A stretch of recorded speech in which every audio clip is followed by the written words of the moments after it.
what did start this deep dive? The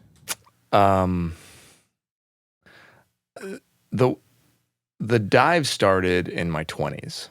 The dive started around the time I met my wife, 27, 28, and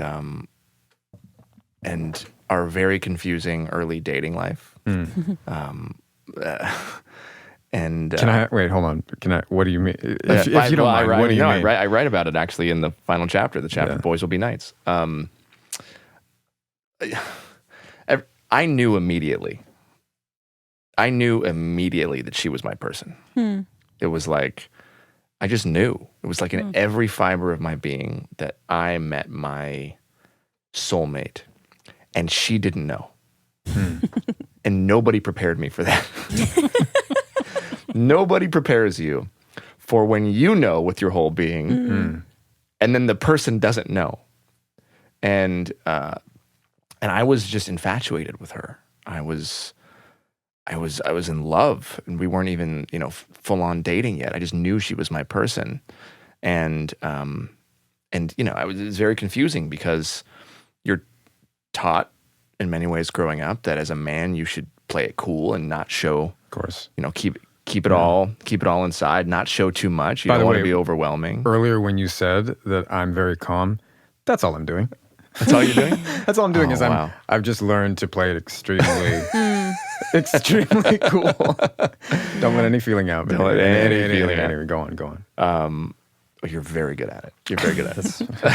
There's a whole world happening inside is what you're saying.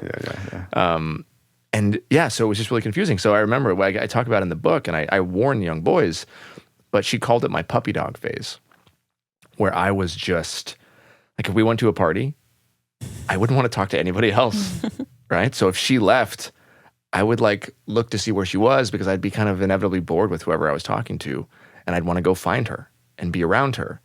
And what I didn't know is that was suffocating her. The rules of masculinity told me that to quote unquote get the girl, and I am using possessive language intentionally, right? Which is what we're taught, to get the girl. Put her in a cage. To put her in a cage. That's right? That's it. That's it. I had to be a version of myself that was interesting or mysterious, or I had to put on a mask and not show too much. And I was actually trying to do the opposite intentionally. I'm like, no, I am going to show her who I really am. I'm going to just, if I want to be around her, I'm going to be around her. If I want to call her, I'm not going to play this game. I'm going to call her. And she had never been exposed to that. So here's this woman in her, mid, late 20s, and had never met a guy who was this open and vulnerable, and she had no clue what to do with me.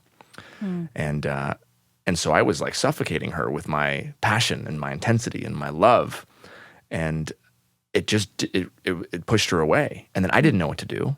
And so I was like, wait, but I thought I was doing it right. I thought I was doing the opposite of what I've always done. And here I was pushing the one person I thought I was supposed to be with away. And come to realize that my intentions were not really pure. So I thought I was doing it the right way, but in reality, I was acting extremely codependently. I was needing her versus wanting her. And she was picking up on that energy. It was a little bit of a stickiness. So that's what I mean by a strange dating life, because we never had a honeymoon phase. We just dove right in, and we were like, oh wait, we have some polarity issues we have to figure out. And thank God, because here we are. Do you mean after getting married? No, in dating. Okay. Early on in dating. We didn't just, have a honeymoon phase, get married, and then figure out our stuff. We spent a year and a half really investigating character, serving together, figuring out okay, why is this awkward? What's happening here? What's happening with our polarity? What am I doing? What are you doing? And then digging in. And it was because of that work, I really believe we built a strong foundation that set us up for, here we are in year 9. And I've never imagined that I could have a marriage as happy and healthy as I have right now. I never thought that I'm going on year 10, that I would be falling more in love with the person that I'm with. because you hear the opposite. You hear men talk about marriage and like, oh, well, if you ever want to have sex again, don't get married. And you hear the ball and chain thing, and that's not at all my experience.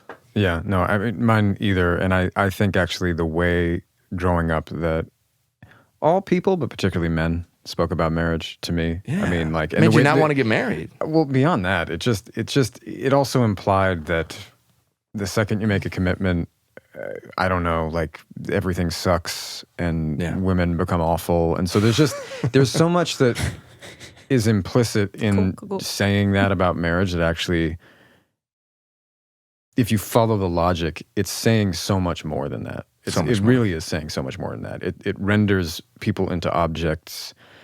It makes trust virtually impossible. Yeah. You know, it's like it does so many implicit things that I can hardly think of a positive male role model growing up. I mean, honestly.